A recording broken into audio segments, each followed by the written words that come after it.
Hello, everyone, and welcome back to the weekly list update series, where I go through some albums I've been listening to lately, and I make a point to shout out independent artists in this section as well. Be sure to give those artists a follow below as they're mentioned, and let's get right into the biggest album from a few weeks ago that I haven't really said much about yet. For All the Dogs by Drake. I mean, it's another Drake album. Production is alright for the most part, but I wrote this the day the album came out, and I'm sure by the time that this video comes out, which will be like 2 weeks or so after, that I'd have completely forgotten everything from this album, and outside of the Drake stans, so will everyone else. The Idol by Robin's Ghost. Another short and sweet project from Robin's Ghost. The production is a standout in this one. I like how noisy some of the vocals are on these spaced out beats. Per usual, give him a follow, linked below or here somewhere. Definitely worth your time. A great listen. Scarlet by Doja Cat. I'll be honest, I walked into this album with mixed opinions and some worries. I loved Attention and Balut, but Demons was ruined by her TikTok trend TMCR flow, and I fucking hate Paint the Town Red. I hate it in a very similar way I hate In Your Feelings. I can't hear the song without feeling like I'm scrolling past TikTok dances I do not give a shit about. I didn't care about her controversies, and outside of the anti-Semitism and racism shit, I still don't, because we went through the whole satanic shit with Lil Nas X. But honestly, past the controversies, the album's actually pretty good. It's not quite album of the year or anything big like that, but the second half in particular for me has a solid collection of songs with good bars all around from Doja. And it's actually the most I've really liked a Doja Cat project to this point. It's definitely a step up from her other stuff. I think she was right on that front. For Dyer, Earl Sweatshirt, and The Alchemist. This was a short and sweet collaboration between uncle and nephew that honestly made me enjoy Earl in a way I hadn't since some rap songs.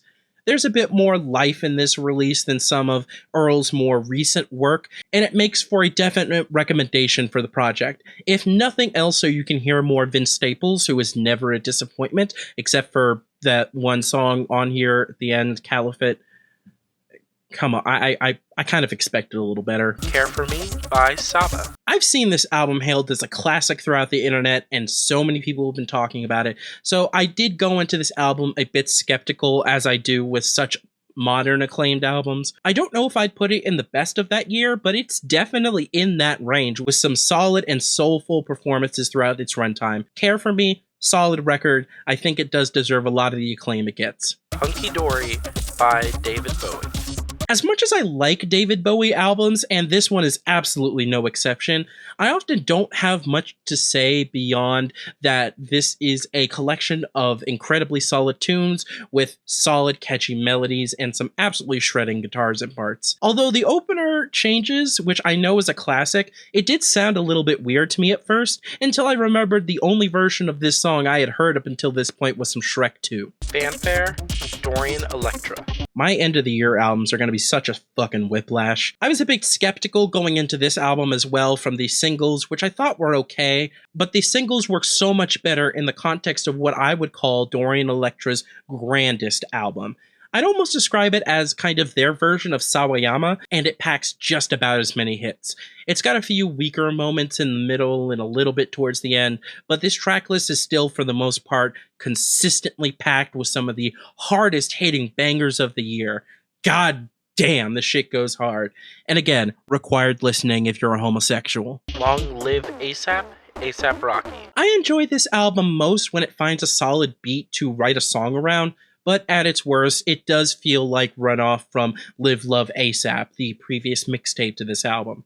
One Train and Fucking Problems are still goated, though. Voodoo by D'Angelo. This album was an absolute vibe from beginning to end. I did have a hard time parsing each song from each other, but every song here is immaculately produced.